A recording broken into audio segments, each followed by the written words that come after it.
Hi, and welcome to this special bonus episode of the What If South is Up podcast.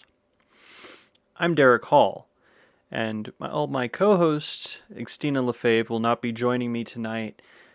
I wanted to come out and read for everyone an excerpt from my newly released novel, Crimson Prophecy Book 1, Qetran Odyssey.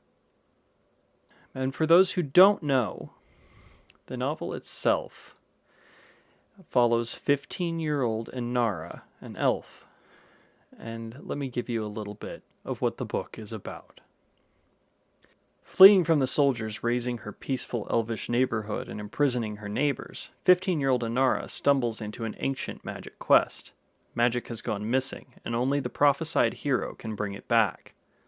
Haunted by dark and alarming visions, Inara is forced to partner with an unlikely crew, including a minotaur and an enigmatic elven ranger, in order to save the elves and the entire world from destruction by a mysterious genocidal army that has cursed half of a continent. Achieving her destiny will force her to find her inner strength, but could mean sacrificing everything she's ever loved. And I decided that it would be a good idea to come out and give everyone a sneak peek of part of my new book. What I have done is I've read a portion of my novel from chapters 37 and 38, which is about halfway through. My main group is planning a mission to sabotage the Black Army and keep them from invading one of the last free cities in the land of Qetra. This is kind of in the middle of things. I'm not going to give a whole lot of backstory. I'm just going to jump right into it. For those who don't know, this is my debut full-length novel. I do have a prequel novella for this that has already released, entitled The Trials of Tiarsis, and that is available currently on Amazon and will be on sale from the 10th to the 12th of November 2022 for a special price of 99 cents in Kindle format. So if you haven't picked that up, please by all means go and grab that while it is on sale. But the novel releases on November 10th, the same day that this podcast will release. But that's enough of the formalities. Let's just dive right in, and I hope you enjoy this reading from Qetran Odyssey. Chapter 37, An Impressive Door. The next few days passed in a flurry of activity as everyone gathered their things and prepared to leave the fortress of Dawnlord. An air of nervous anticipation hung in the air as their motley crew of misfits and refugees formed a plan to sabotage what they had taken to calling the Black Army. "We will arrive in the folds by this gate," Dravos pointed at the map. The army was last seen camped about 5 miles to the northeast. The most recent report was 2 days ago, but it seems that they're somewhat dug in and not currently moving. "What do you mean, dug in?" Inara queried. The elf pulled another piece of parchment from under the corner of the map and spread it on top. It held a diagram that looked to be a small town. "This is what we know about the camp. They have constructed earthen berms on all sides with gates to the north and east. The berms are steep and have wooden battlements along the top, making scaling them difficult. The gates are guarded and patrols pass every quarter hour, both outside the breastworks and atop the walls." "We can't break in, and a siege isn't an option, so what's the plan?" Raven asked, studying the diagram. "Can we sneak in?" Inara asked. "Not without a whole heap of luck," Thalen said. "We're going to walk right through the gates," Dravos said with adolescent excitement. "How exactly do you propose we do that?" Raven was looking at the elf as though he had lost his mind. "We will be approaching from the southwest, one of the least guarded sections of the camp. I suggest we ambush one of the patrols and take their uniforms, then march right into camp with the shift change." "I hate to break it to you, but we can't all just blend in," Raven said, throwing a glance at Greymar. "Arrest me," the big minotaur growled. The men all looked at him as if he was insane. "No, I see what he's getting at, but that would draw unnecessary attention," Inara said. "We need to go unnoticed," Thalen agreed. Inara studied the diagram some more. "What do we do once we're inside? Start killing people?" "Better. We poison the water, food, and ale." "Poison?" Raven asked, again doubtful. "Iris is brewing it up as we speak." Well, I guess that settles that, Inara mumbled. Will it kill them? No, only make them wish they were dead. Her brew should incapacitate anyone who ingests it for at least a week, Dravos answered. Damn, Raven swore.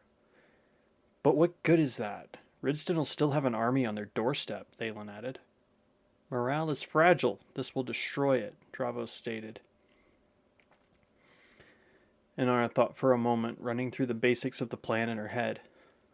I like it. We can be in and out in less than 12 hours with the shift changes. The day before their departure, Inara sat in the library with Master Adonius. I believe we need to speak about your ability to experience emotion, the wizard said. I would have spoken to you about it sooner, but it is somewhat of a wild card. I've pored over every text, even distantly related to object resonance, and have found only vague mentions of anything similar. So you don't know what it is? Inara's stomach dropped. I know how it works on a surface level and how it affects you. I do not, however, have any advice to give as to how to control or manipulate the visions. For now, it would seem that something you will have to find for yourself. That's not what I had hoped to hear, she said, taking a deep breath. I will continue my research, of course, and inform you of any developments. Thank you. What did the references you found say? Adonius puffed at his pipe for a moment before answering. I found several mentions of an ancient order of healers with the ability to experience the injuries of their patients. Their ability was somewhat different, though, in that they were not themselves injured.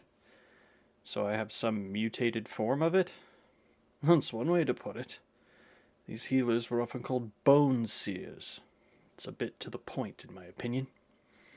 I call your ability emotional resonance. It seems to fit rather well. I like that. The pair sat in silence for several minutes. Inara idly rolled a small ball of fire around on her palm, occasionally making it change size or color. An exercise in control, Adonius called it. I have something that you need to see, Adonius stated, breaking the silence. He stood and motioned for Inara to follow. The wizard led her down the stairs and exited the library, stopping in front of the doors. Inara joined him. What is it? She asked, curious, but also nervous. Patience. Master Adonius once again locked the doors, causing them to shrink and pop off the wall. He tucked the library doors into his robes and removed another set of wafer-like doors that Inara had not seen before. The new doors floated out of his hand and attached themselves to the wall, growing to full size. They're about the same size as the library doors, but rather than rich wood, were made of metal and secured with a very strong-looking lock. The key that the wizard produced to unlock these doors was much larger and looked to be made of iron. Impressive, Inara said as the doors reached full size. You can't have a proper treasure vault without an impressive door, Master Adonius said with a wink. Treasure vault? She was definitely curious now. Oh yes, I never go anywhere without it. Master Adonius pushed open the heavy doors, revealing a short arched tunnel that opened into a larger room. The whole area was gently illuminated by a wavering golden glow that left deep shadows along the ceiling and corners. Inara followed him into the room, and her jaw dropped. The space was easily twice the size of the library. Rows of stone columns supported a beautifully vaulted stone ceiling, but the architecture was not what astounded her. Everywhere she looked, there were piles of riches. Coins of all types and colors, piles of jewels, racks of intricately crafted weapons and armor, statues, carved wooden furniture, paintings, and, unsurprisingly, more books. The room was so full that the only way to move through the vault were mere footpaths. You look like a fish again, girl, Master Adonius said. His words pulled Inara from her state of stunned wonderment, and he continued winding his way through the room. Sorry, this is incredible. Where did it all come from? She asked as she followed the wizard. Here and there. I fancy myself a bit of a collector. He didn't bother to stop as he answered. A collector, right, Inara muttered. Ah, here we are, Adonius said.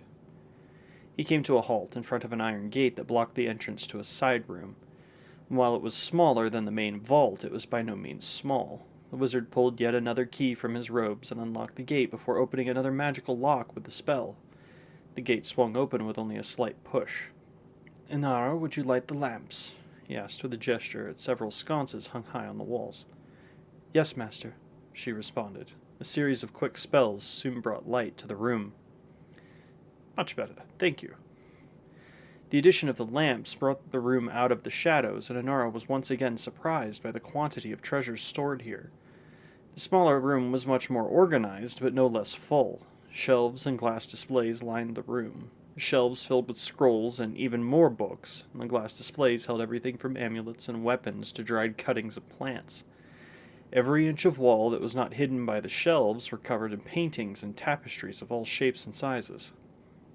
Inara followed Master Adonius to the very back of the room, where he halted by one of the glass display cases. Inside was a wooden box slightly larger than a loaf of bread. The box was beautifully crafted. Gold inlay swirled across the entire surface, the intricate patterns resembling water currents. She thought she could see a faint blue-green light escaping the seams around the lid. The old wizard unlocked the case and gently removed the box. "What is that?" Inara was painfully curious, a state which made it difficult not to be rude. "This is my most valuable and prized possession." He handed Inara the box. It was heavier than she had anticipated, but also felt delicate. She was afraid of dropping it. Adonius closed the cabinet and brushed away a pile of treasure with a wave of his hand, clearing a space in the room. With another wave of his hand, a small table and 2 chairs floated into the new clearing. Inara heard a crash as something in the main vault collapsed, likely because the table it was stacked on had suddenly flown away. Inara glanced at her master, then the table. He nodded. She placed the box on the table, relieved to be free of the responsibility. With the untold riches in these rooms, what could this be that he would call it his most valuable possession? 38. A priceless gift. Master Adonius gestured at one of the chairs, and the pair each took a seat. "It took me decades to track down the item in this box, and even once I had located it, acquiring it was another feat altogether," he stated. "It is exceedingly rare, but not one of a kind. It is exceedingly powerful, but not limitless." "What is it?" Inara probed. "I never had the patience for riddles." "This is not a riddle. What I'm saying is important," Adonius chastised. "I'm sorry, master." She lowered her head. "Please continue." "No, if you're in such a rush, open the damn thing." He crossed his arms and turned away. The look was almost comical, but made it clear that she had blundered. Inara gently pulled the box over to her side of the table.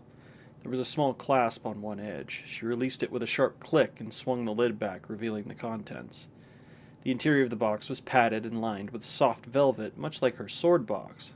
Nestled in the center was a large crystal that glowed a light blue-green. It was not a uniform shape and appeared to be a shard of something larger. It was beautiful. As Inara took in every detail, she noticed the faint swirls below the surface, as if it was filled with liquid. The swirls moved lazily around inside the confines of the shard, creating eddies and whirls as they brushed against the broken edges. Inara was transfixed. "What is it?" she muttered, still staring into the depths of the crystal. "That is a shard of the font," Adonius said softly. Inara looked up abruptly.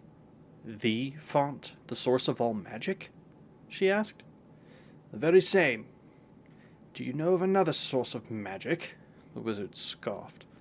"I thought the pieces were lost. How do you have one?"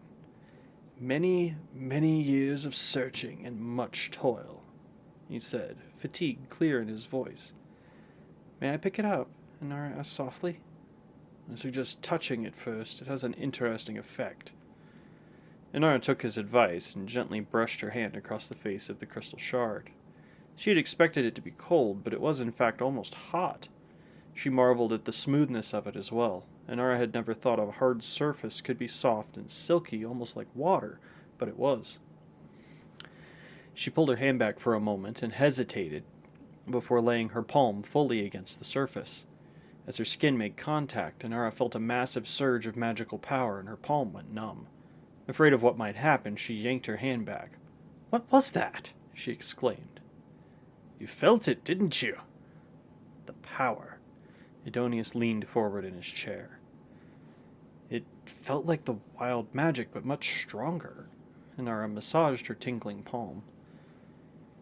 If that much power is contained in this one tiny piece of the font, imagine the power contained in the whole. He pulled the box to himself and closed it, and the latch clicked home. It must be immense, Inara marveled. Indeed. But it has more uses than just raw power. If you use this crystal as an anchor to cast a spell, it can be self-sustaining. Is that how you did the hot baths and fires? The new information clicked pieces into place. The torches and braziers, too, Edonius smiled. Why show me this? Inara asked. Edonius slid the box back across the table. Because I'm giving it to you. I can't accept that, Inara said, astounded that he would even entertain the idea of giving her such a gift. You can and you will. I'm not doing it for you, Edonius stated firmly. Why then? Because I have a theory that the font can be restored. If you find all the shards and put them together, it may be possible to mend it and restore the flow of magic to Qetran. If it took so long to find this one, what makes you think I can find all the rest? Because they never left Sevendil. I have found records indicating that after the elves were defeated and the font shattered, the shards were left where they fell with the assumption that they were useless. All except one, which was taken as a trophy. This one, he explained. So they're still there. The idea that the font could be restored had never crossed her mind. Presumably. I believe that is why the Black Army and their commander remain camped in and around the city. I think they are searching for the shards in an attempt to restore the font. That would make sense. We couldn't see a reason to be there other than trying to rebuild the city, Inara mused. Sevendil was built around the font and was sustained by its magic. It is possible that the spells are still in place, and restoring their anchor could restore the city as well. At least to a point. Master Edonius sighed. That could change everything. Inara's head was filled with wondrous possibilities. Everything and more. Master Edonius agreed. The remainder of the evening was spent in revelry. Everyone joined together in the great hall for a feast that put all their other meals at Dawnlord to shame. Over several hours, everyone ate and drank their fill, though the food never seemed to run out. Inara was careful to limit her intake of mead and ale, though she did not avoid it altogether. She knew that tomorrow was an unknown and wanted to clear her head. They had a plan, but anything could happen. She pushed aside her nerves about their mission. That was tomorrow. Tonight was a time to celebrate her friends, everything they had accomplished so far, and everything they were setting out to accomplish. As the night wore on, Edonius set a fiddle to play itself. The lively tunes soon had the group dancing. Thalen took to arm wrestling any and all challengers, and easily won until Grimar sat opposite him, and the elf turned white as a sheet. Whether impressive or foolish, Thalen took the hulking Minotaur on, only to lose spectacularly and spend the rest of the evening packing snow on his shoulder. Eventually, Master Edonius gathered everyone's attention and raised a toast to their mission and cause, the details of which were lost under his slurred speech. It seemed he hadn't limited his enjoyment of the ale and mead, and the party soon began anew. Well after dark, her stomach full and thirst sated, Inara slipped away from the revels and made her way up to her room. She slid the box containing the shard from its hiding spot and took a seat on the window bench. She placed the box on her knees and gently opened the lid. The swirling folds of magic once again drew her into the glowing crystal. They were a bit faster this time, appearing more turbulent than before, as if awakened from sleep. She stared at the precious remnant for a time before she reluctantly closed the lid and set the box aside. It was time to pack. Inara delicately spread out the dress that Iris had made her and laid her cuirass, pauldrons, and bracers to the side of it. Her belt she coiled up and set with her sword and dagger. She left the padded sword box behind on the mantel, knowing that if all went well, they would be back soon. The rest of her things went into her pack. The box containing the shard of the font went in first after being wrapped in a piece of soft leather to keep it padded and safe. The traveling clothes she folded neatly above that, leaving room for rations and a water skin at the top. She rolled her hooded cloak and tied it to the bottom of the pack, much like a bedroll.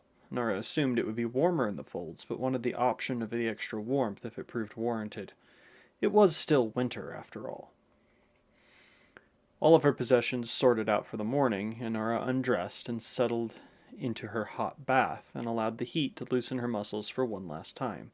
Tomorrow, they set out to save Qetra. I hope you enjoyed that reading from Qetran Odyssey, my debut novel. If you have any questions, please feel free to reach out. You can contact me through my website, derrickHallauthor.com.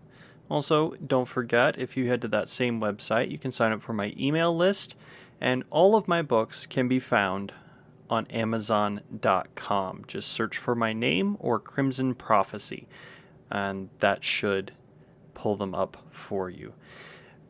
Once again, thank you for joining me, thank you for listening, and if you do decide to read my books, I hope you enjoy reading them as much as I have enjoyed creating them. And with that, I bid you farewell until the next episode of What If South is Up.